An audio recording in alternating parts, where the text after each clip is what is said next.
for this particular time, it seems that it will switch and become an employer's market where Mm. the employer knows that, because the employer knows that there are a lot of people out on the streets, a lot of people for them to choose from. So this is definitely a time for recruitment, for A switch. better talent or changing culture, things like that. Yeah. So what I was saying was that you need to remember that a lot of times these employees, you can look at the numbers, but these are gross numbers. So you need to deduct taxes from these numbers as well, from these amounts.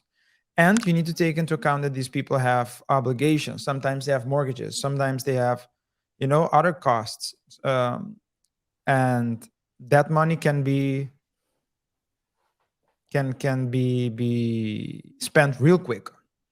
So that's why at the end of the show, I would just want to talk a little bit about, what are things that you can do in as an employee in situations where you are not so certain about the your future at a company.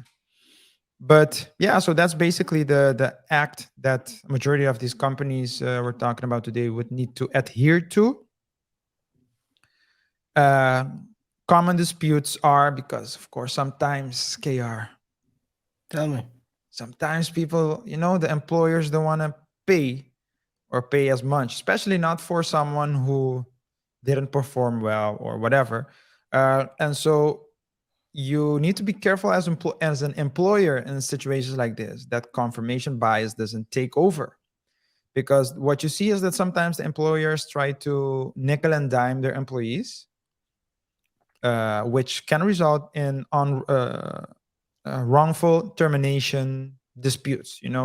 Either they say no, but the Warren Act isn't applicable in your situation, or yeah, but we're going to calculate it differently. So these are all disputes that can happen.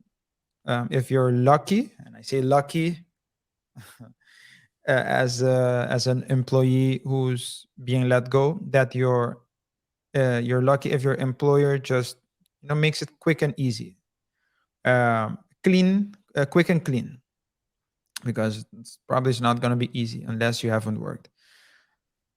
However, if you're not that lucky, you can have an employer that will try to make your life miserable. So basically, it's add insult to injury, and yeah, that can really have it can have a pretty impactful psychological effect for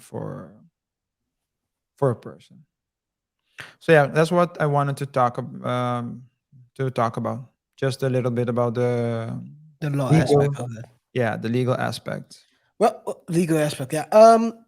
So basically, what you're saying is, if I listen to what you say, it's very beneficial for companies that the current culture of people jumping from company to company, uh, it's very beneficial to them because people who are not really long at the company, or people don't stay these days any longer than maybe 5 years, 6 years, and Yeah, that's even a lot. yeah, They will only get like 6 weeks yeah. tops. So during the last 2 years, when we had the whole what did you call him, Uncle Vid, Uncle Vit, yeah. the whole Uncle Vid situation, what you saw was that it was, especially in the tech market, it was a employees market, Yeah. right? I saw there are some shows that I follow about entrepreneurship and business, and they did a lot of marketing for tech studies, tech, online tech school, tech education, et cetera, because their opportunities were good. And a lot of people, I mean, it wasn't uncommon to hear stories about people who started at a job earning 80,000, 6 months later found another job, earned 100,000 a year, found another job, half a year later earning 150. But you can go from 150 to zero. So it might be turning, at least for a short period, for this particular time, it seems that it will switch and become an employer's market where Mm. the employer knows that, because the employer knows that there are a lot of people out on the streets, a lot of people for them to choose from. So this is definitely a time for recruitment, for A switch. better talent or changing culture, things like that. Clear, clear. I mean, it's tough, but I think you basically, is there by the way a difference? What is the big difference between, let's say, a common law and a common you said civil law Civil law, in yeah. this case, related to, if you compare basically the American way of doing the the firing versus, let's say, the European way of doing it? Um, You well, don't have to go into details, just the major points. I would say that, so I can speak of whole Europe, of course, Europe, that's a but continent. Yeah. Europe, so Europe and the European Union, it's a pretty, I don't know, and I don't know if this has to do, if this has anything to do with it being common law versus civil law necessarily, Mhm. might. But European countries are oftentimes more, they have more social programs. Okay. So oftentimes, for example, in the Netherlands, you need to ask for permission even if you want to dismiss one person, right? And in the US, there's this what's it called? I forgot the name, but in the US, you can actually enter a type of agreement where you can fire the person without needing a cause. Mm. I forgot the name. I'll just look it up. So we have it. It's called an at will. So at will, do it at your will, at Mhm. will employment.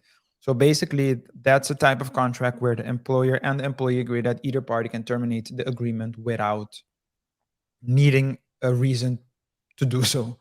It's basically, in other words, the hire and fire.